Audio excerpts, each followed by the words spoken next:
Hello hello hello, आप सभी बच्चों को एमआर का बहुत बहुत नमस्कार। क्या हाल चाल। देखो भाई, ये है मॉडर्न फेज का 4th लेक्चर। आपको मैंने 2-3 दिन पहले लेक्चर दिया था, अगले 2 दिन मैं लेक्चर नहीं दूंगा। मतलब 5 दिन में आप 1 घंटे का लेक्चर प्लीज मैनेज करिएगा, कोशिश करिएगा। मुश्किल होगा आपके लिए, लेकिन आप आराम से आज नहीं, कल नहीं, परसों तक देख लीजिएगा, कोई दिक्कत नहीं। अगर फिर भी मैनेज नहीं होता तो संडे को देख लेना, सैटरडे को देख लेना, कोई प्रॉब्लम नहीं है। I know it's very tough, लेकिन प्लीज आपको मजा आएगा पढ़ने में, मजा आ रहा होगा, मुझे पता है। पहले 3 लेक्चर में मैंने आपको क्या पढ़ाया। और सुनो एक और बात, ये मेरे लिए भी आसान नहीं है, जितना टफ आपके लिए उतना ही टफ मेरे लिए भी है।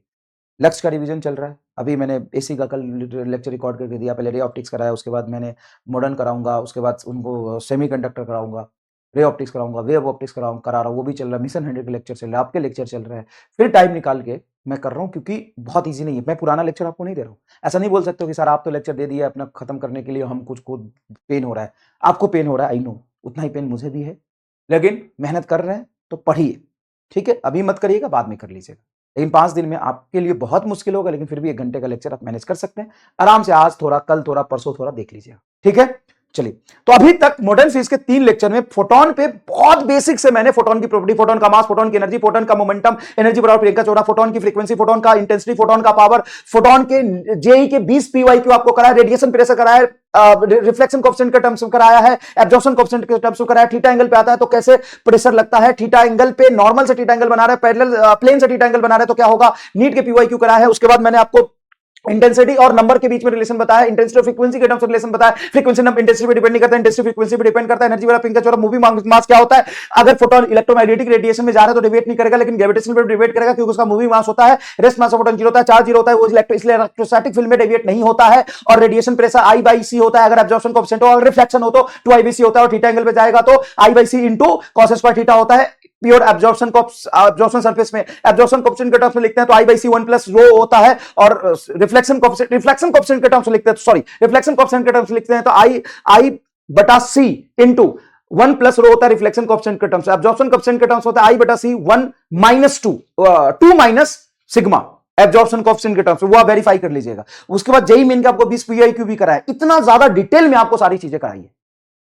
भले ही लेक्चर लगाओ, क्लास में रिवीजन भी कराया, तो बहुत ज्यादा डिटेल में मैंने फोटोन की थ्योरी आपको पढ़ाई है, क्वांटम नेचर ऑफ लाइट आपको पढ़ाई है। आज हम पढ़ने वाले हैं फोटो इलेक्ट्रिक इफेक्ट। और फोटो इलेक्ट्रिक इफेक्ट मुझे पता है पहले भी पढ़ चुके हैं, लेकिन मजा आएगा आपको सीखने में, इंटरेस्टिंग लगेगा, और फील के साथ आपको सारी चीज मैं आपको कराऊंगा।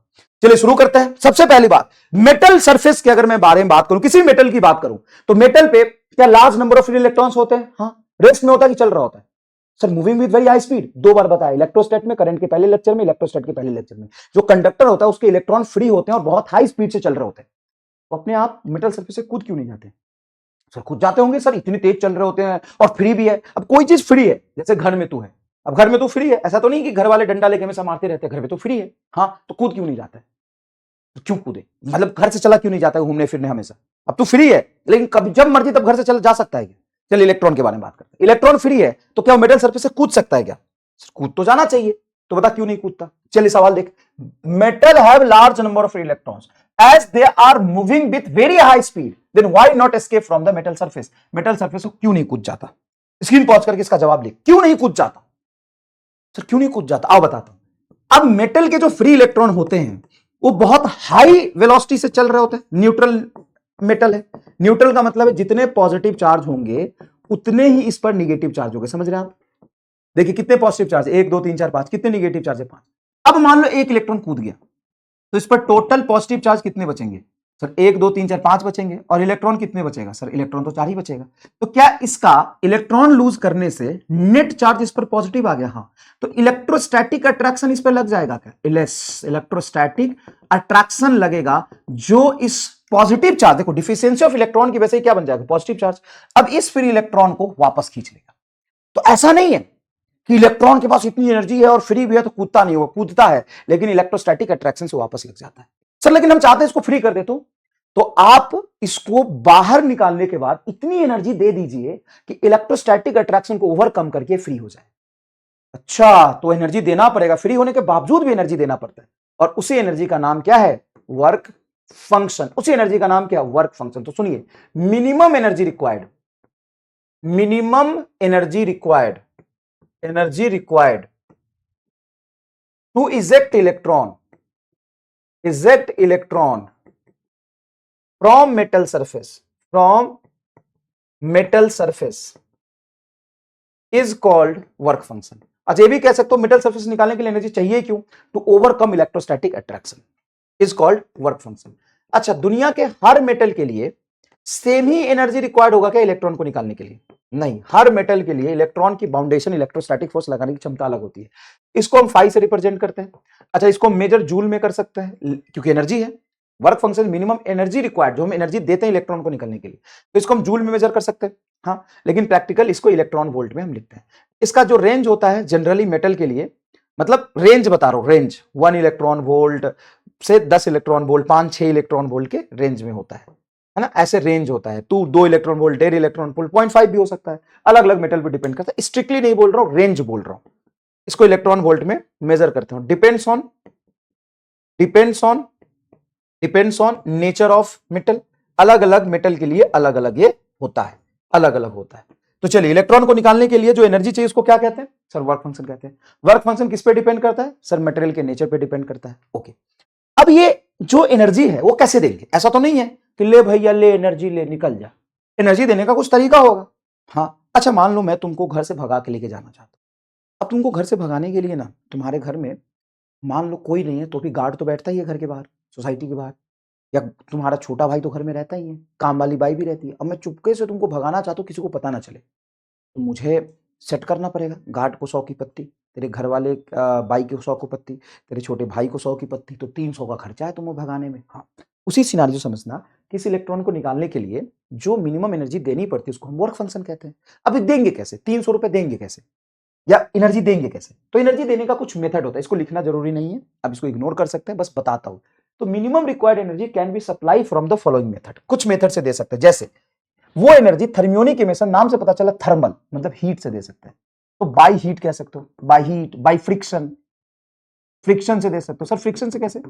रब करो, इसको फ्रिक्शन इलेक्ट्रिसिटी कहते हैं। रब करो, रब करने से जो एनर्जी आएगा वो एनर्जी इलेक्ट्रॉन लेके भाग जाएगा, रिक्वायर्ड एनर्जी हीट के फॉर्म में मिल जाएगी। Secondary emission, collision between two electrons, collision between two electrons के बीच में कोलिजन। जैसे ये मान लो फ्री इलेक्ट्रॉन है मेटल के, मैं एक इलेक्ट्रॉन को खींच के इस पर मारो, खींच के, जैसे वो नहीं होता है आम का गुच्छा लगा है, अमरूद है और मुझको तोड़ना है, तो एक पत्थर उठा के दिखे खींच के मारते हैं एक।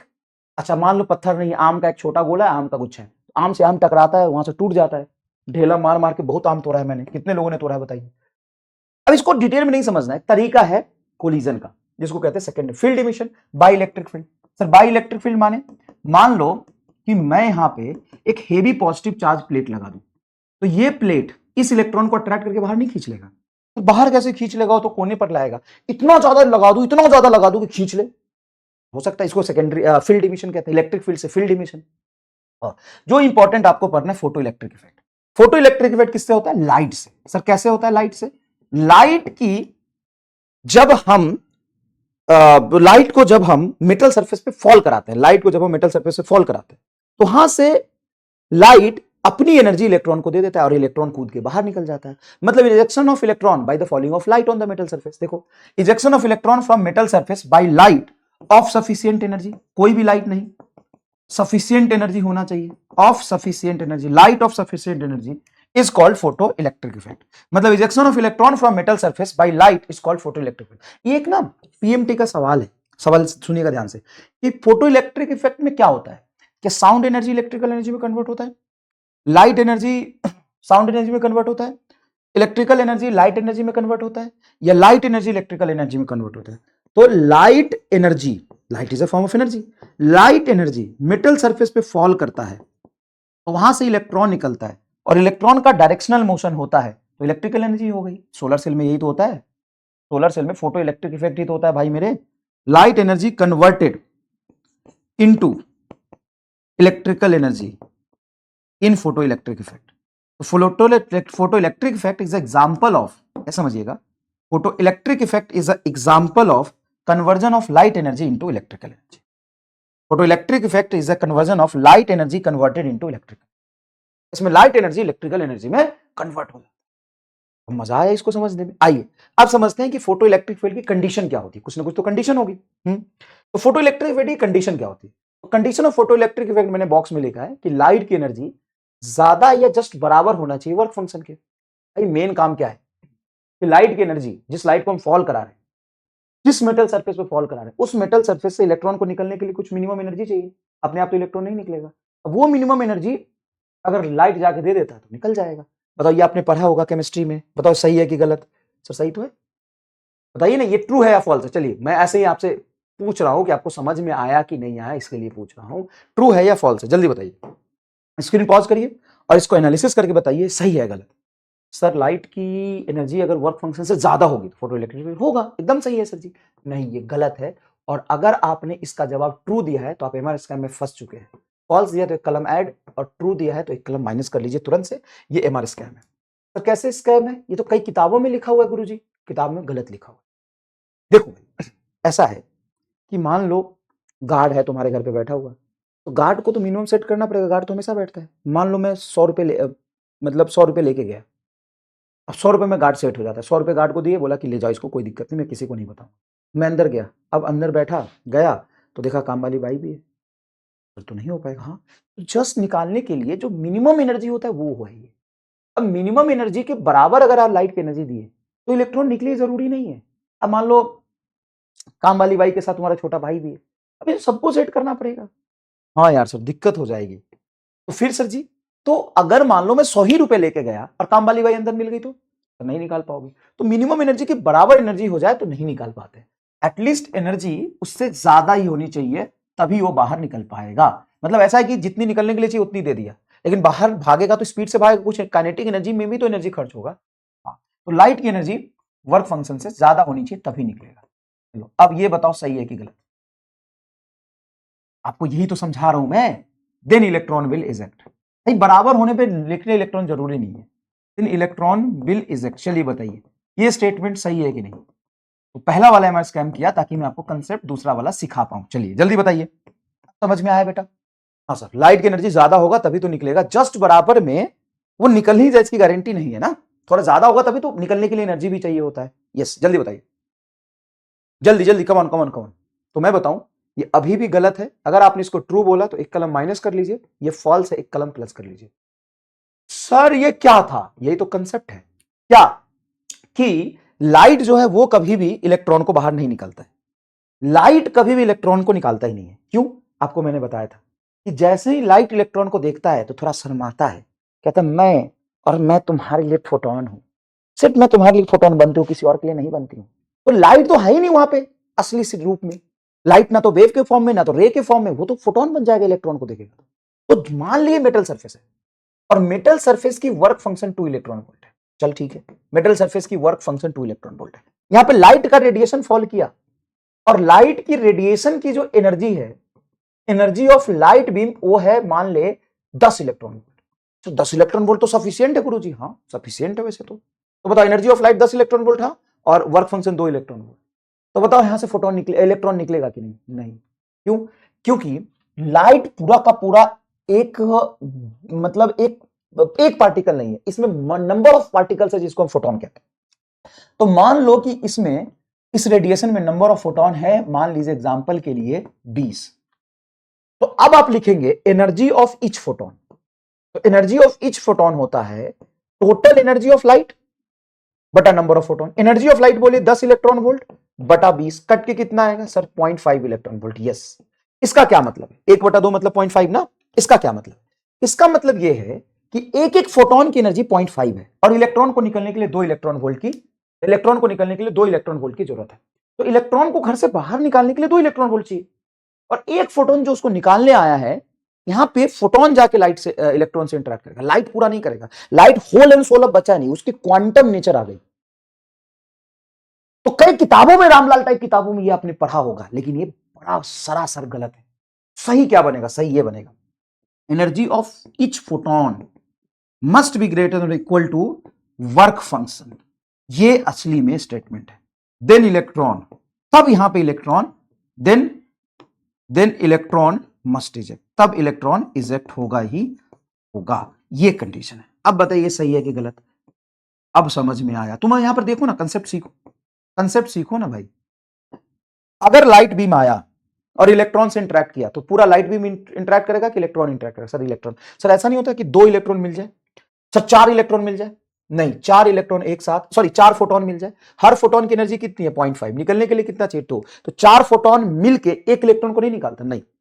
वो कभी भी एक का एक के साथ इंटरेक्शन होता है, 2 का एक के साथ इंटरेक्शन नहीं होता है, नहीं निकालेगा। अब बताइए सही है कि गलत? अगेन और आप आराम से बताइए, ये गलत है, ये सही है। तो आज एमआर स्कैम का हैट्रिक मैंने लगा दिया है, और कितने एमआर स्कैम में आप फंसे जरूर बताइएगा। सर अब ये गलती क्यों हुआ? अब ये गलती क्यों? क्योंकि मस्ट लिख दिया। अब मस्ट कैसे होगा भाई? अगर मान लो इसको निकालने के लिए चाहिए 2 इलेक्ट्रॉन वोल्ट और फोटोन लेके आया 4। अब मान लो फोटोन लेके आया 4, मैं फोटोन की एनर्जी कह रहा हूं ज्यादा है, 4 लेके आया, चलो 4 लेके आया, एक फोटोन 4 लेके आया, निकालने के लिए 2 चाहिए। फोटोन जब अंदर घुसा तो मेटल कोर से टकरा गया, फिर जब अंदर पहुंचा तो भी 3 इलेक्ट्रॉन वोल्ट था। इस इलेक्ट्रॉन को निकालने के लिए 2 ही इलेक्ट्रॉन वोल्ट चाहिए। 3 इलेक्ट्रॉन वोल्ट एनर्जी में से 2 इलेक्ट्रॉन वोल्ट खर्च कर दिया, 1 इलेक्ट्रॉन वोल्ट इलेक्ट्रॉन लेके बाहर गया। इलेक्ट्रॉन जैसे बाहर जा रहा था, दूसरे इलेक्ट्रॉन से टकरा गया, फिर आयन कोर से टकरा गया। तो निकले ये जरूरी नहीं है, ये मैं इसलिए करा रहा हूं तो जेई मेन में स्टेटमेंट है ना। और मजा आ गया हो, तीनों एमआर स्कैम में फंस के या बच के, तो जरूर बताना कमेंट करके कितने एमआर स्कैम में आप फंसे। ये कंडीशन होता है फोटो इलेक्ट्रिक इफेक्ट का कि देन इलेक्ट्रॉन में इजेक्ट, इलेक्ट्रॉन में इजेक्ट, इलेक्ट्रॉन यहां से निकल सकता है, निकले ये जरूरी नहीं है। असली कंडीशन ये है। तो ये तुम्हारा 3 एमआर स्कैम था condition of photo electric effect में। बताओ फोटो इलेक्ट्रिक इफेक्ट शुरू होते ही अगर तुमको मोक्ष मिल गया, आनंद आ गया, तो जरूर बताना। सर इसमें मजा तो आया वैसे सर जी। अब आगे देखिए, आगे देखिए, आगे देखिए, condition of photo electric effect समझिए। तो condition of photo electric effect हम पीई ही बोलेंगे, ठीक है। एनर्जी ऑफ लाइट नहीं, photon, energy of photon must be greater than equal to work function then electron में इजेक्ट, इलेक्ट्रॉन में इजेक्ट, इलेक्ट्रॉन यहां से निकल सकता है, निकले ये जरूरी नहीं है। सबसे पहली बात, ठीक है सर। सर अगर मान लो इलेक्ट्रॉन एकदम आइडियल कंडीशन में निकलना चाह रहा है, ठीक है, उस केस में लाइट की कितनी फ्रीक्वेंसी हो जाए कि निकल जाए? तो लाइट की फ्रीक्वेंसी आप लिखते हो वैसी फ्रीक्वेंसी जिस पर जस्ट निकलने की कंडीशन आ जाए, आइडियल कंडीशन। आइडियल कंडीशन हम मानते हैं, आइडियल कंडीशन मतलब कोलिजन हम नहीं ले रहे। आइडियल कंडीशन का मतलब समझना, नो कोलिजन, कोलिजन नहीं हुआ है।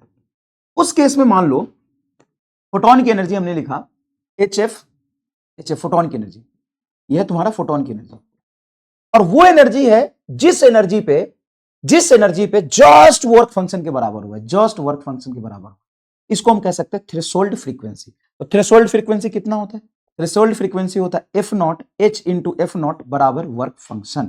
ये इसके बराबर आ गया, मतलब वैसी फ्रीक्वेंसी जिस पे जस्ट निकलने वाला है, ठीक है सर, जस्ट निकलने वाला है।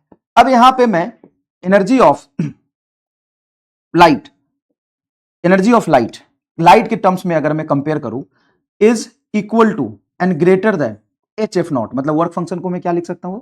HF नॉट लिख सकता हूं थ्रेशोल्ड फ्रीक्वेंसी के टर्म्स। इसको कहते हैं threshold frequency, threshold frequency.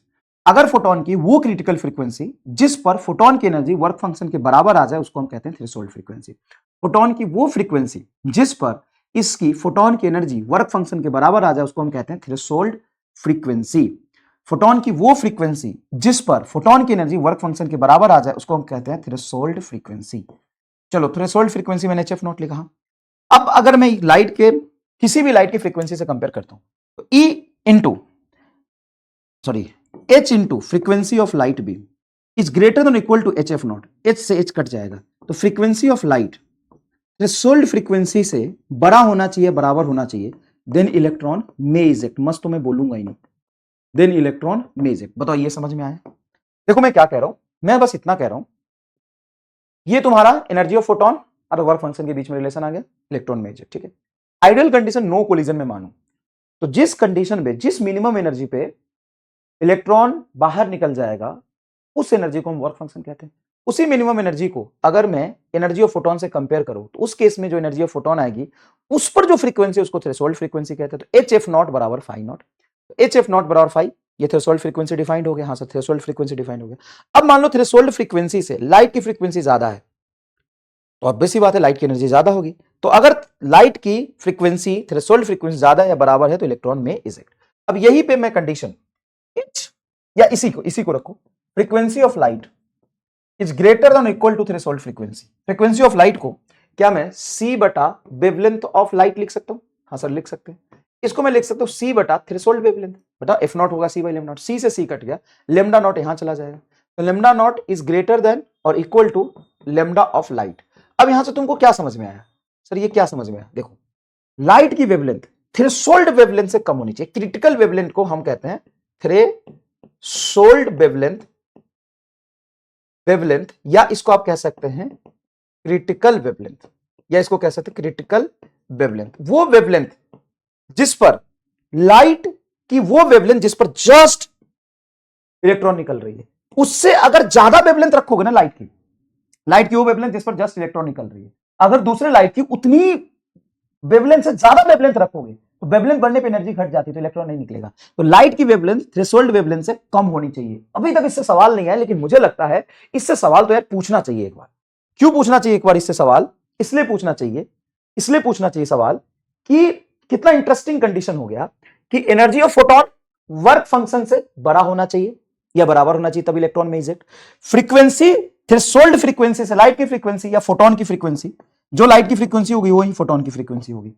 Light की जो एनर्जी होगी वही फोटोन की एनर्जी होगी, जरूरी नहीं है, लेकिन जो लाइट की फ्रीक्वेंसी होगी फोटोन की फ्रीक्वेंसी होगी। ये भी बड़ा कंसेप्चुअल चीज है। क्यों? फ्रीक्वेंसी तो एक सोर्स की फिक्स होती है, तो एक फोटोन की फ्रीक्वेंसी 10 फोटोन की फ्रीक्वेंसी बराबर, लेकिन एक फोटोन की एनर्जी और 10 फोटोन की एनर्जी बराबर नहीं होती है। मजा आ रहा है कि नहीं? तो देखो अगर फोटोन की या लाइट की फ्रीक्वेंसी एक क्रिटिकल थ्रेशोल्ड फ्रीक्वेंसी से ज्यादा या बराबर है तभी फोटोन में इजेक्ट होगा। लेकिन वेवलेंथ क्या होना चाहिए कि क्रिटिकल वेवलेंथ से थ्रेशोल्ड वेवलेंथ से वेवलेंथ कम करेंगे तभी एनर्जी बढ़ेगा, तब फोटो इलेक्ट्रिक इफेक्ट की कंडीशन आएगी इलेक्ट्रॉन में इजेक्ट। और सारे केस में हमने क्या लिखा है? इलेक्ट्रॉन में इजेक्ट। मुझे लगता है तुमको बहुत अच्छे समझ आया होगा। क्लियर है? ओके। अब आते हैं कि फोटो इलेक्ट्रिक इफेक्ट का सेटअप किसने किया था? तो लिनार्ड एंड हज ने किया था, ठीक है ना। उससे पहले एक सवाल कर लेते, चलो एक सवाल भी मैंने लिखा हुआ तुम्हारे लिए। Work function of metal is 3.1 electron volt, then find energy of photon which can eject electron. तो एनर्जी ऑफ फोटोन बताओ जो इलेक्ट्रॉन निकाल सकता है। तो वर्क फंक्शन कितना दिया हुआ है सर? 3.1 electron volt. आराम से बताओ इसका जवाब।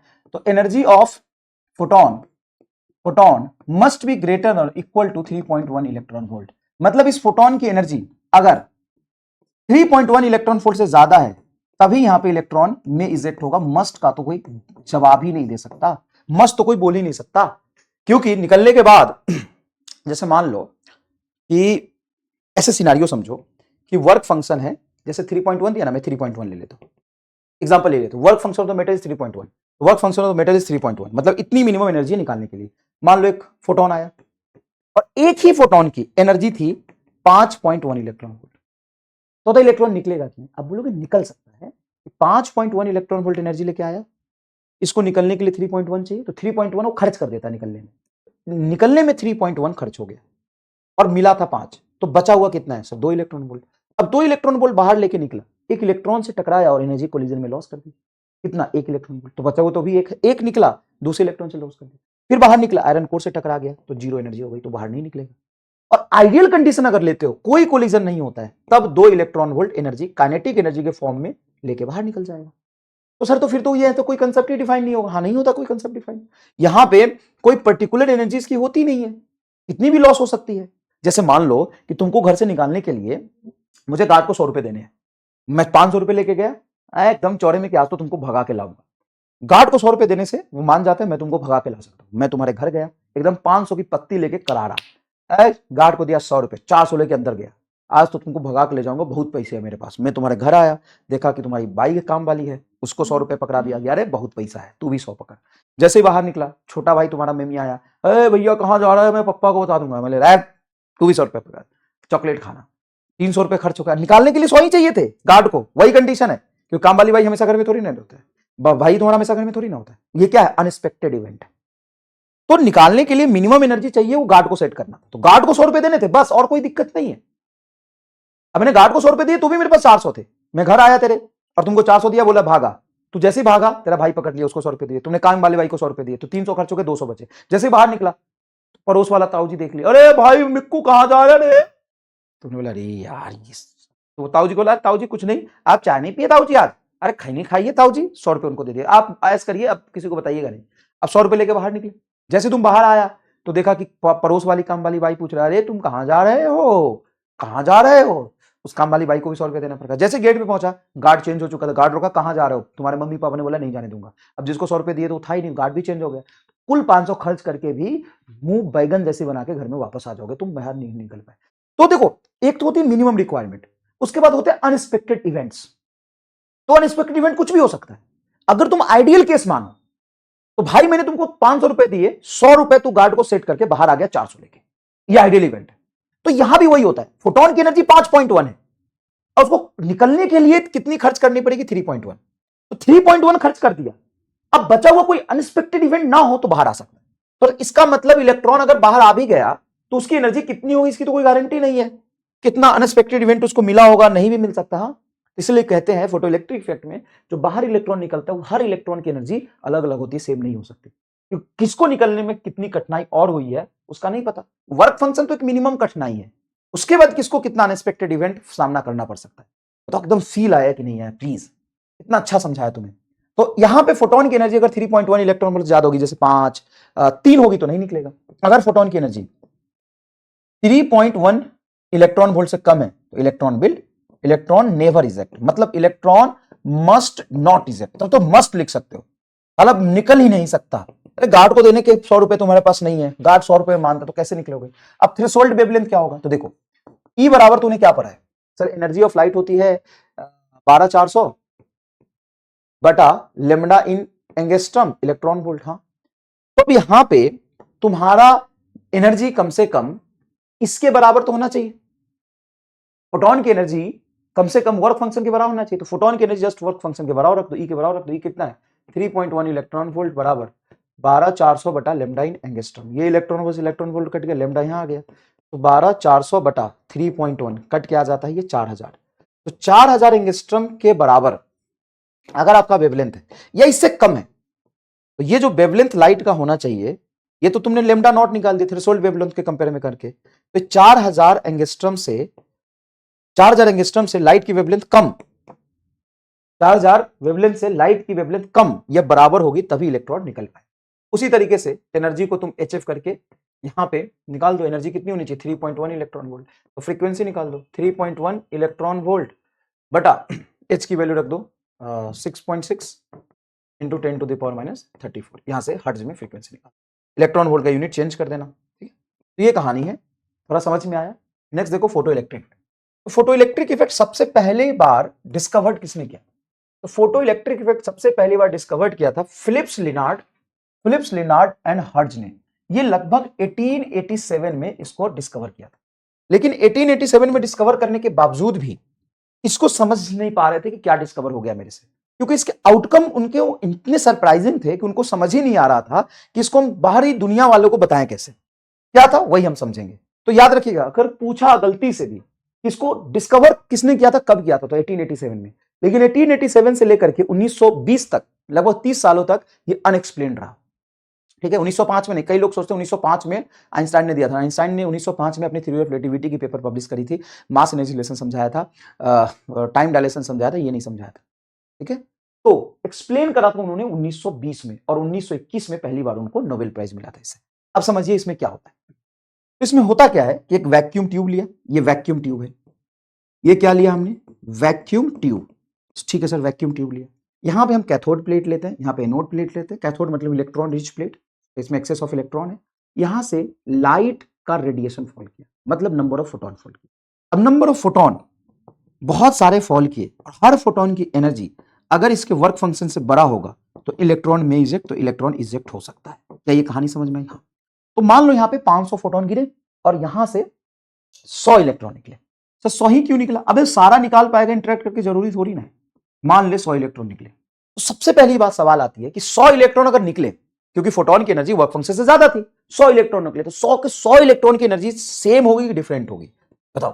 तो all ejected electrons kinetic energy will be different. Different क्यों? क्योंकि देखो अनएक्सपेक्टेड इवेंट किस इलेक्ट्रॉन के साथ क्या हुआ है हमें नहीं पता। अगर आप ये देखो कि आइडियल कंडीशन होता तो सबकी एनर्जी सेम होती, लेकिन ये आइडियल कंडीशन नहीं ना, प्रैक्टिकली देखो। अच्छा, तो सब सेम एनर्जी से नहीं निकला ना, सब सेम एनर्जी से नहीं निकला है, सब अलग अलग एनर्जी से निकलता है। ठीक है, अब मैं यहां पे इन सभी इलेक्ट्रॉन को कलेक्ट करूं इस प्लेट पर, तो क्या सारे इलेक्ट्रॉन पहुंच जाएंगे? नहीं, क्योंकि यहां पे मैं इसको पॉजिटिव प्लेट तो रख रहा हूं, कैथोड प्लेट एनोड प्लेट, लेकिन अभी मैंने मान लो नहीं लगाया, कैथोड एनोड नहीं है, मैंने कोई बैटरी नहीं लगाया, न्यूट्रल कंडीशन है। सर न्यूट्रल कंडीशन मतलब दो कंडक्टिंग प्लेट है, मतलब पोलरिटी से साथ चार्ज नहीं किया, ऐसे दो प्लेट है। अगर ये दो प्लेट है और यहां से 100 इलेक्ट्रॉन निकले हैं, तो जो 100 के 100 इलेक्ट्रॉन इस प्लेट पर पहुंच जाएंगे क्या? नहीं सर। हो सकता है कुछ इलेक्ट्रॉन बहुत एनर्जी लेके निकले जिनके लाइफ में अनएक्सपेक्टेड इवेंट नहीं हुए, तो उसमें से मान लो 5 इलेक्ट्रॉन यहां पे पहुंच रहा था, बाकी के 95 इलेक्ट्रॉन्स यहीं पे कहीं लुढ़के पड़े होंगे, यहीं पे कहीं लुढ़के पड़े होंगे, और कुछ इलेक्ट्रॉन पीछे निकला होगा। एक ही डायरेक्शन में इलेक्ट्रॉन निकले ये जरूरी नहीं, ये बात भी बहुत अच्छे से सीखिए। सर ठीक है, तो अगर यहां पे मैं करंट को मेजर करूं, करंट को मेजर करूं, तो बताओ, अगर मैंने सर्किट में कोई बैटरी नहीं लगाई है, मतलब ईएमएफ क्या है? जीरो है, ईएमएफ क्या है? जीरो है, तो भी 5 इलेक्ट्रॉन, 100 में से 5 इलेक्ट्रॉन यहां पे पहुंच रहा होगा, कुछ करंट हमको मिलेगा। हाँ, अब हम क्या करते हैं कि यहां पे करंट अच्छे से पहुंचे, तो इसको मैं निगेटिव प्लेट बना दूं कि पॉजिटिव प्लेट बना दूं? बताओ।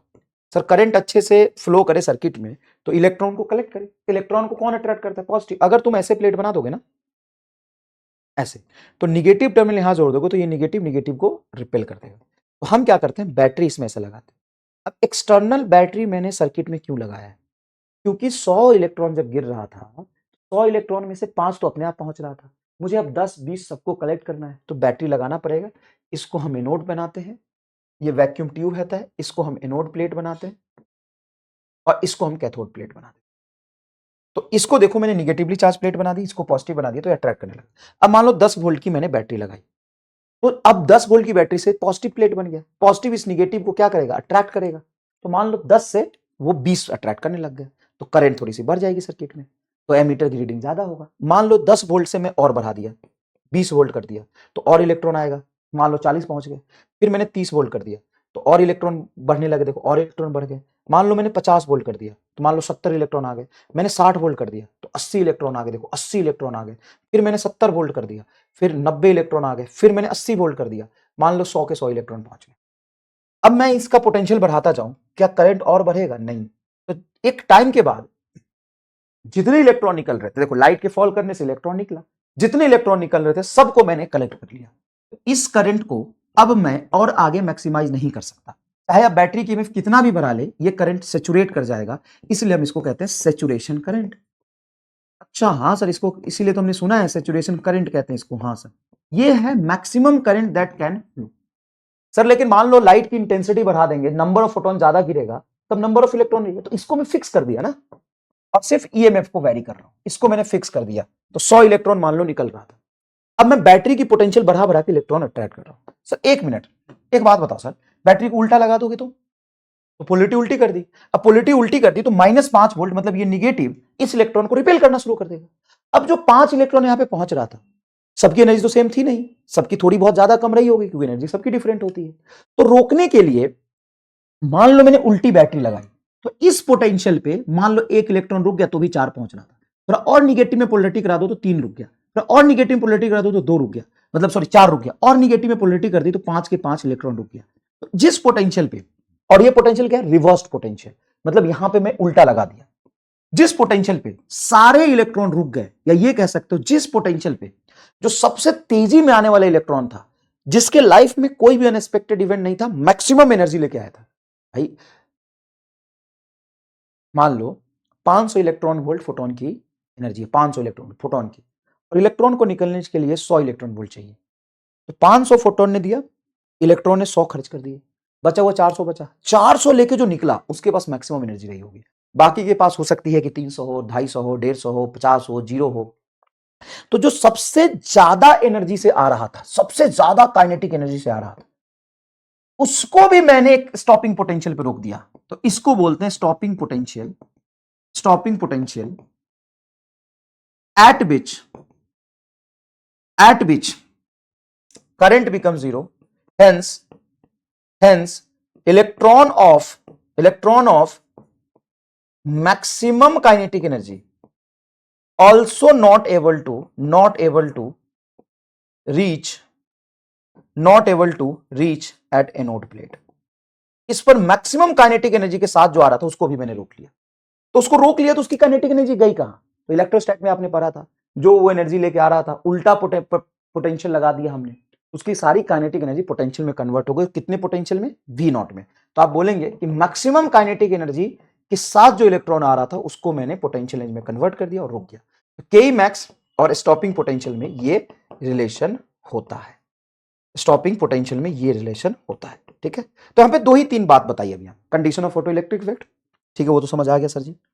दूसरा बताया कि जो इलेक्ट्रॉन निकल रहे होते हैं, सभी इलेक्ट्रॉन के साथ पता नहीं क्या क्या घटना घटा है, सबकी एनर्जी सेम नहीं होती।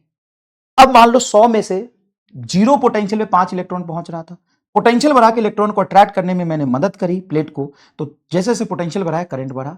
एक पर्टिकुलर पोटेंशियल पे जाके सारे इलेक्ट्रॉन जब कलेक्ट हो गए थे, उसके बाद में कितना भी पोटेंशियल बढ़ाओ करंट सेम रहेगा, जिसको हम सैचुरेशन करंट कहते हैं।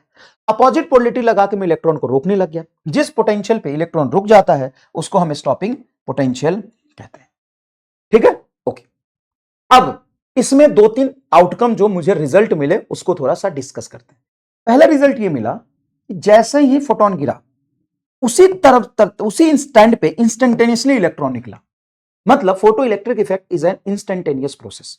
फॉलिंग ऑफ फोटोन और ejecting of electron, falling of photon and ejecting of electron में टाइम गैप नहीं होता, नैनो सेकेंड का टाइम गैप होता। टाइम गैप नहीं होता, नैनो सेकेंड का time gap. Falling of photon and ejecting of electron में नैनो सेकेंड का टाइम गैप। तो फोटो इलेक्ट्रिक इफेक्ट क्या होता है? एक इंस्टेंटेनियस प्रोसेस होता है। सबसे पहली बात, all ejected electron have different kinetic energy. ये बात समझिए कि सारे जो इलेक्ट्रॉन है उसकी काइनेटिक एनर्जी अलग होगी। ये बात बहुत अच्छे समझ में आ गई। हाँ, और जिस पोटेंशियल पे इलेक्ट्रॉन रुक जाता है, मतलब मैक्सिमम काइनेटिक एनर्जी जिस पोटेंशियल पे रुक गया उसको हम कहते हैं स्टॉपिंग पोटेंशियल। 2 बातें समझ में आई। तीसरी बातें समझिएगा, फोटो इलेक्ट्रिक इफेक्ट मतलब पीई से याद रखिए, is an instantaneous process. Instantaneous process का मतलब होता है कि time lag between falling of electron and falling of photon and ejecting of electron is nanosecond. Falling of photon and ejecting of electron is nanosecond. तो इतने कम time में electron निकल जाता है। That's why wave theory of light unable to explain this. Wave theory of light unable to explain wave theory of light इसको explain इसलिए नहीं कर पाए। क्यों नहीं कर पाया वेव थ्योरी ऑफ लाइट? क्योंकि वेव थ्योरी ऑफ लाइट कहता है कि मान लो फोटोन लाइट गिर रहा है, वेव के फॉर्म में गिर रहा है, तो वेव के फॉर्म में गिरेगा तो लाइट की जो एनर्जी है वो वेव फ्रंट में जितने इलेक्ट्रॉन आएंगे, वेव फ्रंट होता है वेव का, तो वेव फ्रंट में जितने इलेक्ट्रॉन आएंगे सबको एक साथ एनर्जी देगा। अब सबको एक साथ एनर्जी देगा तो उतने इलेक्ट्रॉन को निकालने के लिए वो सफिशिएंट एनर्जी देने में टाइम लगेगा, तो कुछ टाइम लगना चाहिए। लेकिन photo electric effect instantaneous process होता है, याद रखिएगा। Photo electric effect instantaneous process होता है, उसमें टाइम गैप नहीं लगता है। ये तो बहुत शानदार बात हो गई और खतरनाक बात भी हो गई। ठीक है, तीसरी चौथी बात हो गई। पांचवी बात समझिएगा, wave theory of light unable to explain. Wave theory of light से एक्सप्लेन नहीं होता। Condition of photo electric effect आपने पढ़ा था कि एक एक फोटोन की इंडिविजुअल एनर्जी जो तुम्हारी वर्क फंक्शन की एनर्जी उससे ज्यादा होनी चाहिए, या जो लाइट फॉल कर रही है या फोटोन फॉल कर रहा है उसकी फ्रीक्वेंसी थ्रेशोल्ड फ्रीक्वेंसी से बड़ी होनी चाहिए, या जो लाइट फॉल कर रहा है या फोटोन फॉल कर रहा है उसकी वेवलेंथ थ्रेशोल्ड वेवलेंथ से कम होनी चाहिए। ठीक है, तो फोटो इलेक्ट्रिक इफेक्ट हो जाएगा? हाँ, हो जाएगा। तो क्या लाइट बीम जो गिर रहा है उसमें फोटोन की फ्रीक्वेंसी और फोटोन की एनर्जी को कंपेयर किया है? सर इंटेंसिटी से कोई रिलेशन नहीं होता है। मतलब occurrence of photo electric effect होना does not depends on intensity of light. अब इसको समझो, कितना खूबसूरत बात है, ये बहुत खूबसूरत बात है बेटा, मजा आ जाएगा इस पर। तो कैसे? देखो जैसे मान लो यहां पर एक एक फोटोन की एनर्जी है 2 इलेक्ट्रॉन एंड वर्क फंक्शन है 3 इलेक्ट्रॉन। बताओ यहां से इलेक्ट्रॉन निकलेगा? सर एक एक फोटोन की एनर्जी आपने एग्जांपल के लिए लिया 2 इलेक्ट्रॉन वोल्ट। ठीक है, कितना लिया मैंने? 2 electron volt. And work function है 3 इलेक्ट्रॉन वोल्ट। बताओ नो इलेक्ट्रॉन विल इजेक्ट? नहीं सर, इलेक्ट्रॉन इजेक्ट नहीं होगा। अब मैंने मान लो सेम फ्रीक्वेंसी पे नंबर ऑफ फोटोन डबल कर दी, मतलब इंटेंसिटी डबल कर दी। तो इंटेंसिटी डबल करने से क्या होगा? सर अभी मान लो 10 फोटोन आ रहे थे तो 20 फोटोन आएंगे। अगर मैं सेम फ्रीक्वेंसी मतलब सबकी फ्रीक्वेंसी तुम्हारी कितनी है? सेम है। इंटेंसिटी डबल कर दूं, तो सेम फ्रीक्वेंसी पे इंटेंसिटी डबल करने मतलब, इंटेंसिटी डबल करने मतलब सर, इंटेंसिटी डबल करने मतलब नंबर ऑफ फोटोन डबल कर दिया। इंटेंसिटी नंबर ऑफ फोटोन और फ्रीक्वेंसी के प्रोपोर्शनल होता है। अगर फ्रीक्वेंसी सेम रखा तो हर फोटोन की एनर्जी वही रहेगी, ये पढ़ाया मैंने। अब इंटेंसिटी डबल मतलब number of photon double.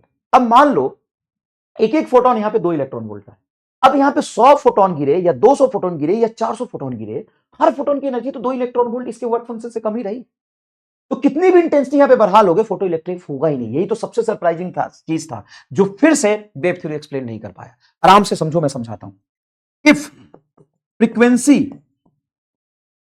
Frequency of light less than threshold frequency, then photoelectric effect will not occurs. However,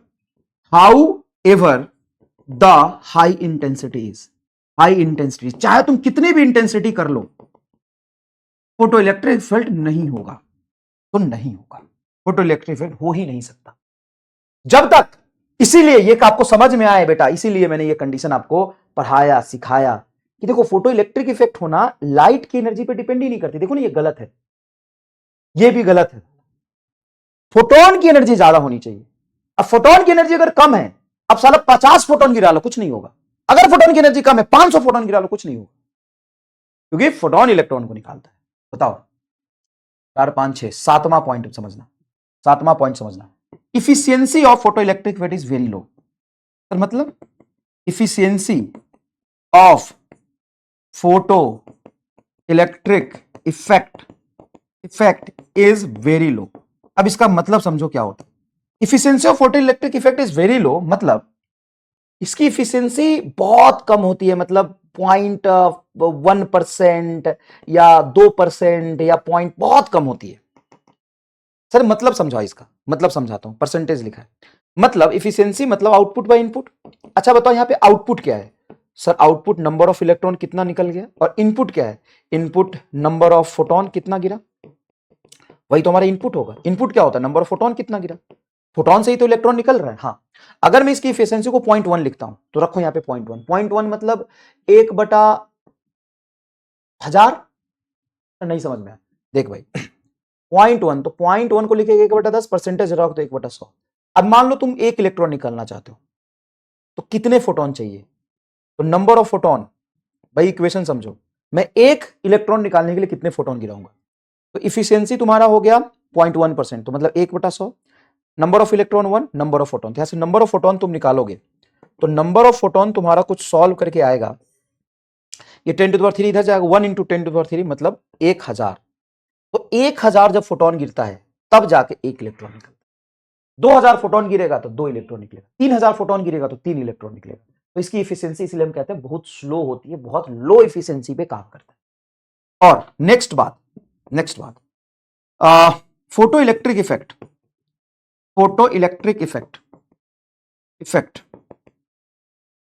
is 1-to-1 interaction, 1-to-1 interaction मतलब एक का एक के साथ इंटरेक्शन होता है। कभी भी 2 फोटोन एक इलेक्ट्रॉन को नहीं निकाल सकते। जैसे मैं ऐसा बोलूं कि एक इलेक्ट्रॉन यहां पे बैठी हुई है, 2 फोटोन आया, दोनों फोटोन मिलके इलेक्ट्रॉन को बोला चलो हम दोनों के साथ भाग चलो। ये इलेक्ट्रॉन साफ मना कर देगा, देखो हाँ मुझे भागना है किसी के साथ, लेकिन इतनी गिरी हुई थोड़ी हूं कि 2 के साथ भागूंगी। कोई एक आओ, सफिशिएंट एनर्जी लेके आओ तब भागूंगी। मान लो इसको भागने के लिए चाहिए 5 इलेक्ट्रॉन वोल्ट एनर्जी। अब भाई साहब इसके पास 3 था, इसके पास 3 था, बोला कि हम दोनों मिल जाते हैं, 3-3 एनर्जी इकट्ठा करते हैं और टोटल 6 हो जाएगा, तो हम इलेक्ट्रॉन को भगा के ले जाएंगे। इलेक्ट्रॉन मना कर देगा। इलेक्ट्रॉन भागना चाहती है लेकिन एक के साथ, 2 के साथ कैसे भागेगी यार, उसका भी मन नहीं मान रहा है। अच्छा ठीक है सर, अब मान लो एक फोटोन की एनर्जी है 10 और इलेक्ट्रॉन को निकलने के लिए चाहिए सिर्फ 5। तो एक फोटोन आया, इसको भगा लिया। अब एक फोटोन के पास एनर्जी कुल है 10 और इसको भगाने के लिए 5 ही चाहिए, तो 5 खर्चा हुआ, 5 अभी भी फोटोन के पास बचा हुआ है। चलते चलते दूसरी इलेक्ट्रॉन को बोलता तू भी भाग चल मेरे साथ, ये तुरंत से मना कर देगी। ऐसे बोलेगी ऐसा थोड़ी ना होता है 2 के साथ भागोगे, अबे हाई एनर्जी तो एक के साथ भागो।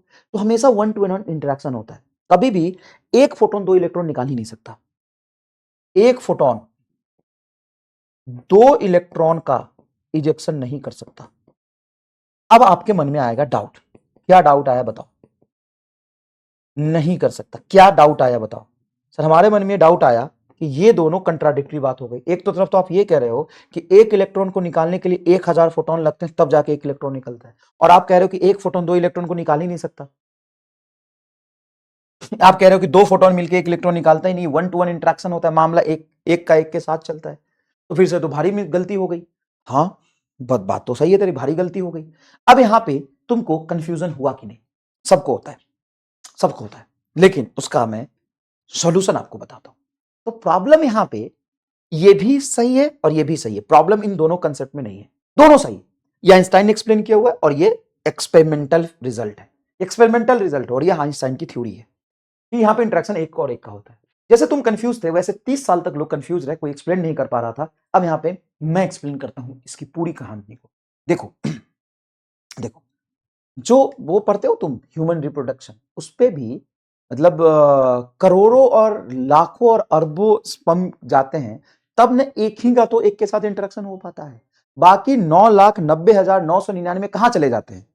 9,09,99 ऐसे ही वेस्ट हो जाते हैं। उसी तरीके से यहां पे जब हजारों फोटोन गिर रहा था तो एक फोटोन का ही इलेक्ट्रॉन के साथ इंटरेक्ट किया, बाकी सब पानी में बह गए। यस, ऐसे समझो, मान लो कि एक इलेक्ट्रॉन है और उसके पीछे 10 लोग पड़े हुए हैं कि मैं भगा के ले जाऊंगा, मैं भगा के ले जाऊंगा। अब 10 लोग कोशिश कर रहे हैं, अब 10 लोगों के कोशिश करने के बावजूद भी वो भागेगी किसी एक के साथ, 9 लोग मुंह ताकते रह जाएंगे। ऐसे समझो कि 1000 फोटोन गिरा और 1000 फोटोन ने लात मारा इलेक्ट्रॉन पे निकलने के लिए, तो एक फोटोन का लात इलेक्ट्रॉन पे पड़ा, इलेक्ट्रॉन उसके साथ भाग गया, और बाकी 999 जो फोटोन थे उसका लात हवा में पड़ा, इंट्रैक्शन नहीं हो पाया। तो प्रॉब्लम कहां? इंट्रैक्शन का। ना तो ये गलत ना तो ये गलत। देखो, हजारों फोटोन गिरता है ना सफिशिएंट एनर्जी के साथ, तो भी इंट्रैक्शन एक का ही हो पाता है। टेंटेटिव, ऐसा नहीं है कि एक का ही होगा, दो का भी हो जाएगा, लेकिन 1000 से 1000 का नहीं होगा। तो हजारों गिरते हैं तब जाके कोई दो फोटोन का दो इलेक्ट्रॉन के साथ होगा, या एक फोटोन का एक इलेक्ट्रॉन के साथ होगा, या 10 फोटोन का 10 इलेक्ट्रॉन के साथ। तो होगा इंटरेक्शन जब भी तो एक का एक के साथ होगा, दो का एक के साथ नहीं हो सकता। कभी भी दो का एक के साथ होता ही नहीं, हमेशा 1-to-1 होगा जब भी होगा। लेकिन सबका होता नहीं ना, सबका होता नहीं, होता किसी किसी का है। सबका होता नहीं, होता किसी किसी का है। सबका होता नहीं, होता किसी किसी का है। और जब होता है तो एक का एक के साथ होता है, दो का एक के साथ कभी नहीं होता। देखो ध्यान से समझिएगा, और प्लीज सभी लोग कमेंट करके बताएंगे। होता सबका नहीं, होता किसी किसी का है। होता सबका नहीं, होता किसी किसी का है। और जब होता है तो एक का एक के साथ होता है, एक का दो के साथ नहीं होता है। चलिए ये कमेंट करके सभी लोग बताएंगे ताकि ये कंसेप्ट आपके दिमाग में एकदम सेट हो जाए। होता सबका नहीं होता, होता किसी किसी का है। सबका नहीं होता, होता किसी किसी का है। क्या तुम्हारे 10 दोस्तों के ग्रुप में क्या सबका फ्रेंड है? क्या नहीं, किसी किसी का ही है। कोशिश तो सब करते हैं, सही बात है। तो होता सबका नहीं, होता किसी किसी का है। होता सबका नहीं, होता किसी किसी का है। और जिसका होता है एक बार में एक के साथ होता है ना? तो समझिएगा प्लीज, एक फोटोन का इंटरेक्शन एक इलेक्ट्रॉन के साथ होगा। और ये किसने बताया था? द ग्रेट साइंटिस्ट, सुनिएगा ध्यान से, द ग्रेट साइंटिस्ट आइंस्टाइन साहब ने बताया कि होता सबका नहीं, होता सबका नहीं, होता किसी किसी का है। होता सबका नहीं, होता किसी किसी का है। और जब भी होता है तो एक का एक के साथ होता है, एक का दो के साथ नहीं। होता सबका नहीं, अरे ये तो राइम है भाई। होता सबका नहीं, होता सबका नहीं, होता किसी किसी का है। होता सबका नहीं, होता किसी किसी का है। और जब भी होता है तो एक का एक के साथ होता है, एक का दो के साथ नहीं होता। तो आपको कंसेप्ट समझ में आ गया बेटा? कंसेप्ट समझ में आ गया? हाँ। अब इसी इंट्रैक्शन को आइंस्टाइन ने बताया इक्वेशन ऑफ फोटो इलेक्ट्रिक से।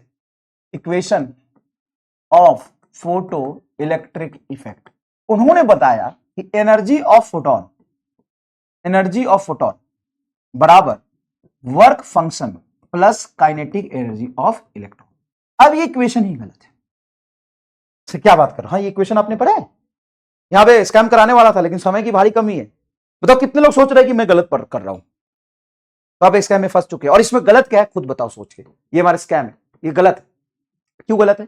क्योंकि सर इक्वेशन तो कुछ बन ही नहीं सकता। क्योंकि मान लो फोटोन ई एनर्जी लेके आया, निकलने के लिए इलेक्ट्रॉन को फाई एनर्जी चाहिए। और बचा हुआ काइनेटिक एनर्जी क्या होगा तो कोई बता ही नहीं सकता किसके साथ क्या घटना घटेगी। होता सबका नहीं, होता किसी किसी का है। होता सबका नहीं, होता किसी किसी का है।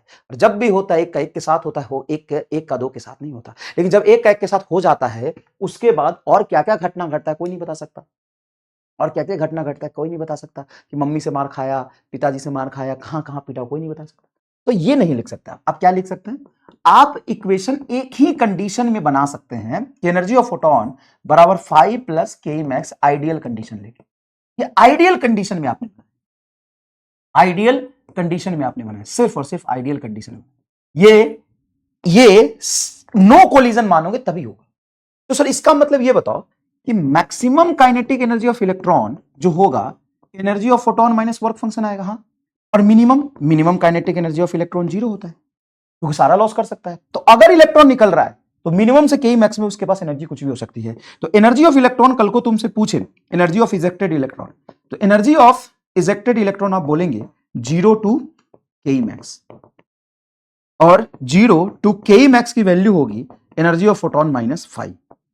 बोलिए मजा आ गया कि नहीं? इसमें तो मजा आया गुरुजी, कसम से इसमें बहुत मजा आया गुरुजी, अच्छा लगा गुरुजी। अब देखिए ध्यान से, एनर्जी ऑफ फोटोन बराबर 5 प्लस के मैक्स, ठीक है भाई? हाँ सर ठीक है। अब एनर्जी ऑफ फोटोन की वैल्यू बोलिए। सर एनर्जी ऑफ फोटोन को वर्क फंक्शन के टर्म्स में ऐसे लिख सकते हैं, HF energy of light, HF लिखिए ना, एनर्जी ऑफ लाइट बराबर पाई को वर्क फंक्शन हम लिख सकते, थ्रेशोल्ड फ्रीक्वेंसी के टर्म्स में लिख सकते हैं एचएफ नॉट प्लस के मैक्स। तो इस पे बेस्ड बहुत सारे सवाल बन सकते हैं, या आपको थ्रेशोल्ड फ्रीक्वेंसी बता देगा या वर्क फंक्शन बता देगा, दोनों में से कुछ भी बता सकता है। अगर वर्क फंक्शन बताया तो ये यूज करो, थ्रेशोल्ड फ्रीक्वेंसी बताया तो ये यूज करो, फ्रीक्वेंसी ऑफ लाइट पुट करो, सॉल्व करो। या फिर ऐसा पूछ सकता है कि इसकी फ्रीक्वेंसी एचएफ बराबर ये है एचएफ नॉट, और काइनेटिक एनर्जी नहीं पूछ के मैक्सिमम स्पीड पूछ लिया, मैक्सिमम स्पीड ऑफ इलेक्ट्रॉन ऐसे लिख सकते हैं। हाँ सर ये भी तो लिख सकते हैं, एनर्जी ऑफ फोटोन दिया, वर्क फंक्शन दिया, और के मैक्स को हाफ एम बी मैक्स लिख दिया। हाँ ये भी लिख सकते हैं। अच्छा सर ये भी तो लिख सकते हैं, एनर्जी ऑफ फोटोन को हम एस सी बाई लेमडा लिख सकते हैं, एनर्जी ऑफ फोटोन या energy of light is equal to s c by lambda naught threshold wavelength plus half m v max का होल स्क्वायर। हाँ इससे भी सवाल आया हुआ है। तो भाई ये वेराइटी बहुत सारा है। अब ये सारा अलग अलग फॉर्मूला नहीं है, फॉर्मूला एक ही है। डिपेंड करता है क्वेश्चन पे कि कौन सा फॉर्मूला आप यूज करेंगे। डिपेंड किस पे करता है? क्वेश्चन पे करता है कि आप कौन सा फॉर्मूला यूज करेंगे। सिर्फ क्वेश्चन के सिनारियो पे डिपेंड करता है कि कौन सा फॉर्मूला आप यूज करेंगे, ठीक है? तो डायरेक्टली इक्वेशन पे बेस्ड बहुत सारे सवाल बनते हैं, ठीक है? अब जो डेटा दिया हुआ है उसको आप पुट करो। कई बार 2 सिनारियो दिया होता है तो 2 इक्वेशन बनाना होता है, 3 सिनारियो दिया होता है तो 3 इक्वेशन बनाना होता है, ठीक है? अभी तक मैंने आपको बहुत थ्योरेटिकल और बेसिक सी बात बताई। अभी हम ग्राफिकल एनालिसिस इसमें नहीं किए हैं, ठीक है? सिर्फ और सिर्फ न्यूमेरिकल आपको सवाल करने हैं, यहाँ पे इक्वेशन यूज करना सीखना है और बेसिक कंसेप्ट सीखना है।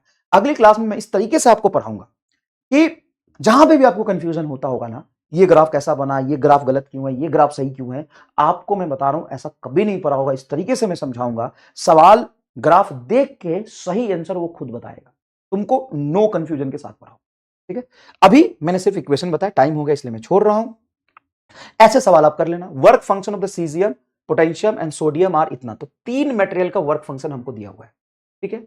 Respectively if incident electromagnetic radiation has incident of energy इतना, तो वेवलेंथ सॉरी एनर्जी बता दी हमको, तो एनर्जी कितना बता, ये नीट का पूछा हुआ सवाल है। एनर्जी ऑफ लाइट कितना बताया, तो एनर्जी ऑफ फोटोन, मतलब लाइट नहीं फोटोन, वो होता है 2.20 इलेक्ट्रॉन वोल्ट, और इसकी जो वर्क फंक्शन कितनी है 2.14, और इससे ज्यादा है तो ये निकाल देगा 2.3, और ये 2.2 है मात्र, इसका वर्क फंक्शन तो ज्यादा हो गया ना। देखो 2.3 वर्क फंक्शन से ये कम है तो यहां से नहीं निकाल पाएगा, और ये 2.75 है, ये 2.2 है, वहां से नहीं निकाल पाएगा। तो एनर्जी ऑफ फोटोन किससे ज्यादा है, सिर्फ इससे ज्यादा। ये किसका था, सीजियम का, तो सीजियम से हो सकता है बस, और किसी से नहीं होगा। तो ये कंपैरिजन बेस्ड आपको 2-4 सवाल करने हैं, बाकी मैं आपको कल पढ़ाऊंगा। ये देखिए सवाल देखिए, source of light placed at a distance, नहीं अब डिस्टेंस वाला सवाल अभी बाद में कराऊंगा मैं आपको, ये कर लीजिए। बहुत सेलेक्टिव करना है, ज्यादा लोड नहीं है, बहुत सेलेक्टिव करना है। When two monochromatic light of frequency nu and nu I2, ऐसे सवाल करने हैं, ठीक है? तो when two monochromatic light of frequency nu and nu naught by 2 are incident on the photo electric metal, their stopping potential as इतना and इतना, ठीक है? पहले इस फ्रीक्वेंसी पे स्टॉपिंग पोटेंशियल इतना थी, फ्रीक्वेंसी आधा किया तो पोटेंशियल, अरे यार ये गलत सवाल है। अब इस सवाल में रॉन्ग क्या है वो बताओ, सवाल ही रॉन्ग है। कैसे?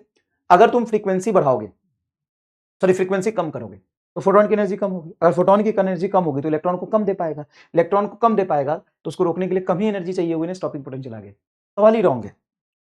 तो वो नहीं समझ में, कोई बात नहीं, इसको समझने की कोशिश करो। ये सवाल एकदम वाहियात और गलत है, ये करो। When light of frequency 2 nu naught, हाँ ये सही है, light of frequency 2 nu naught where nu naught is the threshold wavelength, sorry threshold frequency। तो threshold frequency nu naught है जहां पे लाइट की फ्रीक्वेंसी threshold frequency के डबल है, ठीक है। is incident on the metal surface, then maximum velocity of electromagnetic emitted maximum velocity of electron is v1 when the frequency of incident radiation is 5 u naught। जब radiation मतलब light की frequency 5 गुना threshold frequency हुई, then maximum velocity of the electrons emitted from the same plate is v2, then ratio v1 by v2। अब दो situation दिया, energy of photon बराबर work function plus half m v max का whole square, ऐसे equation लिखते हैं। Energy of photon कितनी हो जाएगी अगर थ्रेशोल्ड फ्रीक्वेंसी इतनी है तो फोटोन की एनर्जी होती है hf, तो h इंटू 2 न्यू नॉट बराबर वर्क फंक्शन को क्या लिखेंगे h nu not. Work function को हम लिख सकते हैं थ्रेशोल्ड फ्रीक्वेंसी के टर्म्स में h न्यू नॉट, ये तो पता है 5 बराबर h nu not plus half m v1 का स्क्वायर। अब इसको अगर इधर ले जाओ तो 2h न्यू नॉट में से न्यू नॉट घटाओगे, h न्यू नॉट घटाओगे तो क्या h न्यू नॉट बराबर हो जाएगा हाफ m v1 का स्क्वायर। ये पहले केस में लिख लिया। दूसरे केस में लाइट की फ्रीक्वेंसी 5 न्यू नॉट है, तो ये लिखोगे 5 न्यू नॉट, तो 5 nu naught 5 h nu naught बराबर वर्क फंक्शन तो वही रहा, मटेरियल वही है, is equal to half m v2 का स्क्वायर। h न्यू नॉट को यहां ले जाओगे तो 4h न्यू नॉट बराबर हाफ m v2 का स्क्वायर। ये दो इक्वेशन बना। अब इनको चुपचाप इक्वेशन 2 को 1 से डिवाइड करो, तो ये 4h न्यू नॉट, ये सर 4h न्यू नॉट बटा h न्यू नॉट, देखो दो 4h न्यू नॉट, ये इसको ले गया तो 5 में से घट के 4 है, यहाँ पे h न्यू नॉट है, इक्वेशन 2 यहाँ है 1 यहाँ है, इसमें से ये डिवाइड किया 4h न्यू नॉट बटा h न्यू नॉट बराबर दूसरे इक्वेशन में है ये हाफ m v2 का स्क्वायर बटा हाफ m v1 का स्क्वायर। m/2 से m/2 कट गया, h न्यू नॉट से h न्यू नॉट कट जाएगा, इधर बचेगा 4 बराबर v1 बटा v2 का होल स्क्वायर। आपसे क्या पूछा, रेशियो v1 बाई v2, तो v1 by v2 is equal to √4 is equal to 2:1। तो फोटो इलेक्ट्रिक इफेक्ट में ऐसे ही 2 बार इक्वेशन को यूज करके आपको सॉल्व करना होता है सवाल को। तो इक्वेशन वाली चीज थोड़ा सा फर्स्ट फील कराए, ग्राफिकल एनालिसिस हम लोग कल पढ़ेंगे और शानदार पढ़ेंगे, ठीक है। तो कुछ इक्वेशन वाले सवाल दे दूंगा, उसकी प्रैक्टिस कर लेना। थैंक यू सो मच, धन्यवाद। बंद करो नहीं तो गरी आएगा बहुत।